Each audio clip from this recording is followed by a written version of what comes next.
آج ان کا ہم سے مطالبہ اس ملک میں یہی ہے کہ تم مشرکانہ روایتوں سے کمپرومائز کرو اور یہاں کے یونیفارم کلچر کے ساتھ ایڈجسٹمنٹ۔ السلام علیکم ورحمۃ اللہ وبرکاتہ۔ آپ کا اس چینل میں استقبال ہے، عبدالرحیم آفیشیل چینل میں آپ کا استقبال ہے۔ آپ سے گزارش ہے کہ چینل کو سپورٹ کیجئے، لائک کیجئے، شیئر کیجئے اور سبسکرائب ضرور کر دیجئے۔ ابھی آپ کے سامنے جو مولانا تقریر فرما رہے ہیں یہ حضرت مولانا سید شعیب حسینی ندوی دامت برکاتہم ہیں۔ بہت ہی علمی شخصیت ہے، عربی، اردو اور انگریزی تینوں زبانوں میں وہ اچھی تقریر کرتے ہیں اور اچھی باتیں، فکری باتیں، عالمی پیمانے پر ان کی فکری باتیں ہوتی ہیں۔ تو ابھی آپ کے سامنے یہ تقریر فرمائیں گے، سماعت فرمائیے۔ یہ مولانا منگلور میں بہت بڑی مسجد میں، کچی میمن مسجد میں یہ ہر جمعے کو تقریر، ہر جمعے کو خطبہ پیش کرتے ہیں۔ اردو زبان میں بہت ہی پر اثر ان کی تقریریں ہوتی ہیں، اور پھر وہیں پہ منگلور میں بھی مختلف مقامات پہ یہ تقریر پیش فرماتے رہتے ہیں۔ وہاں پہ ایک مسجد ہے، مسجد بولار اسلامک سینٹر، وہ بہت بڑی مسجد ہے، بے شمار افراد اس مسجد میں حاضر ہوتے ہیں۔ تو ان کی تقریر ابھی آپ سماعت فرمائیں گے۔ بہت ہی مؤثر انداز میں انہوں نے مسلمانوں کو بیدار کرنے کی کوشش کی ہے، بہت ہی پرمغز خطاب ہے، مسلمانوں کو انہوں نے بیدار کیا ہے اس تقریر کے ذریعے سے، اور جھنجھوڑ کر رکھ دینے والی یہ تقریر ہے۔ آئیے سماعت فرماتے ہیں کہ ابھی ہندوستان میں کیا حالات ہیں اور ہمیں کیا کرنا چاہیے۔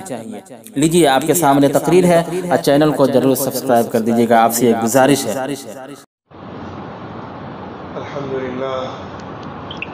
الحمدللہ وکفى وسلام علی عباده الذین اصطفى، اما بعد، اعوذ باللہ من الشیطان الرجیم، بسم اللہ الرحمن الرحیم۔ ام کنتم شہداء اذ حضر یعقوب الموت اذ قال لبنیہ ما تعبدون من بعدی قالوا نعبد إلهك وإله آبائك إبراهيم وإسماعيل وإسحاق إلها واحدا ونحن له مسلمون، صدق اللہ العظیم۔ محترم بزرگوں، دینی اور ایمانی بھائیوں، سب سے زیادہ حساس مسئلہ ہمارے ایمان کی حفاظت کا ہے، ہماری دینی تشخص کا ہے، اسلامک آئیڈینٹی کے محفوظ کرنے کا ہے۔ یاد رکھیے، جب تک ہم اپنے دینی تشخص کی حفاظت نہیں کر پائیں گے، اس وقت تک ہم اپنے وجود کو نہیں بچا پائیں گے۔ آج جو طوفان بلاخیز ہے، جو ایک بھیانک ہنگامہ بپا ہے، جو سازشیں ہیں، جو فتنوں کی بوچھار ہے،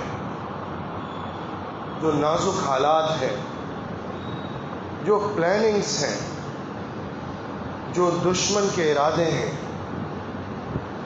جو ان کی طاقتیں ہیں، جو ابلیسی اور طاغوتی کوششیں ہیں، ہم شتر مرغ بن کے ریت کے اندر گردن ڈال کے آنکھیں نہیں موند سکتے ہیں۔ ہم حالات کو آنکھیں بند کر کے انکار نہیں کر سکتے ہیں۔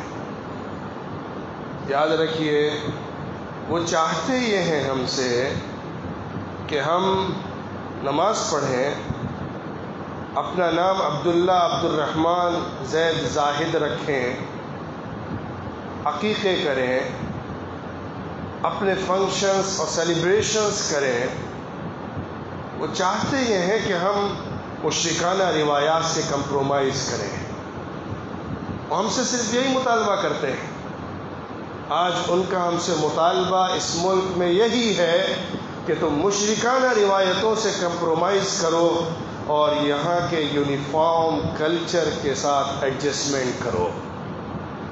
اپنی آئیڈینٹی کو چھوڑو، اپنے تشخص کو چھوڑو، اور جو تم مسلمان بن کے دکان میں بھی بیٹھتے ہو جو تم مسلمان بن کے سڑک پر بھی ہوتے ہو، جو مسلمان بن کے تم اپنی تمام تہذیبی روایات کو زندہ کرتے ہو، اس سے دستبردار ہو جاؤ، اس کو چھوڑ دو۔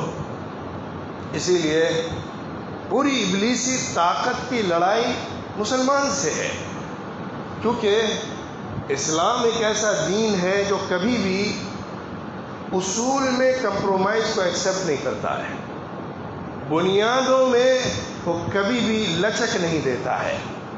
ہم زمانے کے اعتبار سے، حالات کے اعتبار سے بہت ساری چیزوں میں اوپر نیچے کر سکتے ہیں، اپنی چیزوں کو ایڈجسٹ کر سکتے ہیں، لیکن اپنی آئیڈینٹی، اپنے وجود، اپنے ایمان، اپنی شریعت، اپنے دینی احکامات سے دستبرداری کسی شکل میں بھی برداشت نہیں کر سکتے ہیں۔ آج ضرورت اس بات کی ہے کہ ہم اپنی نسل، آنے والی نسلوں کو اور خود کو خود سے تیار کریں۔ ناموافق حالات کے اندر کیسے آگے بڑھنا ہے، اس کے لیے جب تک ایک متحدہ محاذ کے ساتھ کوشش نہیں کی جائے گی اور ایک موومنٹ کی شکل میں آگے نہیں بڑھا جائے گا، حالات سے ٹکرانا آسان نہیں ہے۔ لکھ لیجئے اس بات کو، چھوٹے چھوٹے جزیرے بنا کے اس طوفان بلاخیز سے ہم اپنے کو نہیں بچا سکتے۔ طوفان میں گر کر، سمندر میں جا کر اپنے دامن کو ہم تری سے محفوظ نہیں کر سکتے ہیں۔ ضرورت ہے کہ ایک کلیکٹیو اپروچ ہو، ضرورت ہے کہ ایک سمجھداری کے ساتھ نسل کی حفاظت کی ایک مجتمع کوشش کی جائے۔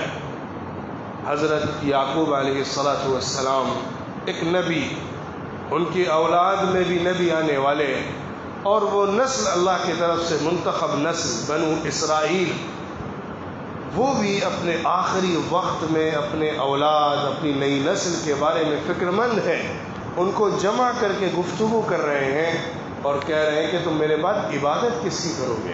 نبی اپنے بچوں سے پوچھ رہا ہے، جس نے پوری زندگی ایک اللہ کی عبادت کی دعوت دی ہے، قوم کو لایا ہے، اس کے اولاد بھی اسی راستے پر ہے، لیکن وہ بھی جمع کر کے پوچھتا ہے میرے بعد، میرے جانے کے بعد دنیا سے تم عبادت کس کی کرو گے؟ ان کا جواب بھی ڈیٹیل میں جب تک نہیں آتا وہ مطمئن نہیں ہوتے ہیں۔ کہتے ہیں ہم آپ کے معبود، ہمارے باپ دادا ابراہیم، اسحاق، اسماعیل، ان کا جو رب ہے اسی کو پوچھتے رہیں گے۔ تو آج ہمیں اپنے نسل کے اندر یہ پیغام منتقل کرنا ہے کہ دیکھو بیٹا، زندگی میں کیسے بھی حالات آ جائے لیکن کبھی اپنے دین پہ کمپرومائز نہیں کرنا۔ ان کو کوئی پریشانی نہیں ہے کہ آپ گھر اچھا بنائیں، لگژریل لائف کو لیں، خوشی کے ساتھ زندگی گزاریں، اچھے اچھے محلات میں، اچھے اچھے سٹیز میں اپنے گھر بنائیں، پراپرٹی لیں۔ ان کو اس سے اتنا زیادہ مسئلہ نہیں ہے، اس پر بھی اعتراضات ہیں، اس پر بھی کوششیں، لیکن وہ بھی اصل میں کنڈیشنل ہیں، وہ بھی مشروط ہیں، جڑی ہوئی ہیں ہماری اس سوچ کے ساتھ جو سوچ کبھی تہذیب و تمدن کے اندر، ثقافت اور کلچر کے اندر کمپرومائز کو ایکسیپٹ نہیں کرتی ہے۔ لہٰذا ضرورت ہے کہ ہم آگے والی نسلوں کو صرف اچھی پراپرٹی اور اچھے گھر اور اچھے بزنس دے کر نہ جائیں۔ آج زندگی کی دوڑ یہی بن گئی ہے کہ ہم اپنے آگے والوں کے لیے فکر اس کی کرتے ہیں کہ ایک اچھا گھر ہو، اچھی پراپرٹی ہو، اس کے جینے رہنے کا اچھا انتظام ہو جائے۔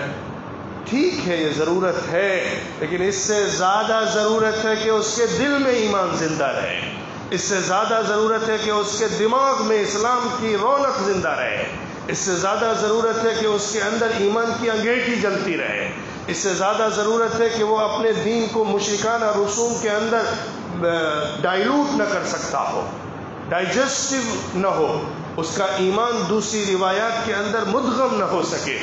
اس کا یقین، اس کا ایمان، یہ یاد رکھیے، اس وقت تک نہیں آتا جب تک کہ انسان کے اندر ایک تحریکی دماغ نہ ہو، جب تک کہ انسان کے اندر دعوت کے ساتھ جذباتی تعلق نہ ہو، جب تک کہ انسان کے اندر اپنے دین کے لیے مر مٹنے کا جذبہ نہ پیدا ہو جائے، اور وہ اس وقت تک نہیں پیدا ہوتا جب تک کہ قربانیوں پر تیار نہ کیا جائے۔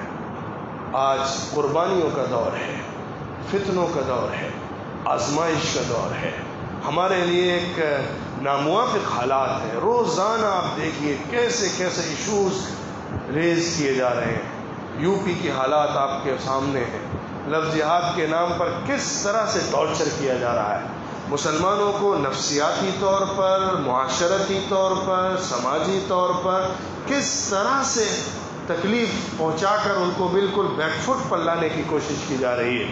کیسے کیسے ایک نارمل جو ویڈنگز کی پروگرامز ہوتے ہیں اس کے اندر پہنچ کے ٹارچر کیا جا رہا ہے، ایشوز کو اٹھایا جا رہا ہے تاکہ مسلمانوں کے اندر ایک ڈر پیدا ہو جائے، خوف پیدا ہو جائے، اور اس طرح کے ایشوز کو لا کے مسلمانوں کے اندر ایک طرح سے ذہنی طور پہ غلامانہ ذہنیت بنانے کی کوشش، اور مسلمانوں کا جو داعیانہ کردار ہے اس کو ان سے چھیننے کی کوشش کی جا رہی ہے۔ آگے والی نسلوں کے اندر ایمان کے تئیں تبلیغ، دعوت، اصلاح کا جذبہ مر جائے، اس کے لیے ساری کوشش ہے۔